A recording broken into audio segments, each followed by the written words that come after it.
Оқушылар, бүгін біз менің атым Қожа шығармасының екінші сабағын бастаймыз. Бүгінгі сабағымыздың оқу мақсатымен таныс болыңыздар. Бүгінгі сабақтың оқу мақсаты көркем шығармадағы кейіпкерлер портреті мен іс-әрекеті арқылы образ ашу және шынайы өмірмен салыстырып бағалау. Жалпы балалар, менің атым Қожа шығармасымен барлығымыз таныспыз. Сондықтан бірінші алдымен бүгінгі тақырыптың жалпы жобасымен танысу мақсатында шағын кішкене видео тамашалаймыз. Мен де істедім. Кеше күн бойғы әрекеттен кейін тұяқ серіппей қатып ұйықтап қалдым. Әжем шошыла оянды. Қожатай, Хаким-ау, сен бүгін сабағыңа бармаушы ма едің? Көзімді ашып алып қабырға сағатқа қарасам, 8-ге 15 минут қалған екен. Атып түргел, тез киіндімді, бет-қолымды шайып жіберіп, бір кесе айранды тікеннен күтіп тұрған мен. Балалар, алдарыңыздағы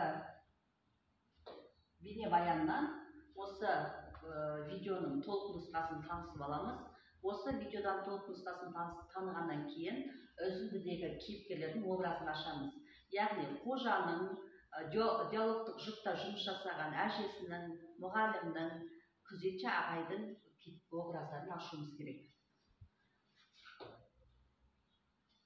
Ары қарай, балалар, мәтінмен жұмыс жасаймыз. Бірінші, кітаптағы мәтінмен жұмыс жасаймыз. Кітаптағы мәтінмен жұмыс жасау үшін алдымен сөздікпен таныс боламыз. Сөздікте қарап отырсаңыздар, тұрақты сөздік кестері, сонымен қатар әртүрлі әдеби, көркем әдеби күрделі сөздер берілген. Сол сөздерді кітаптағы сөздікпен түсініп аламыз. Мәселен, төбесінен жай түскендей болу. Яғни бала аң-таң болу, аңтарылып қалу деген мағынаны білдіреді.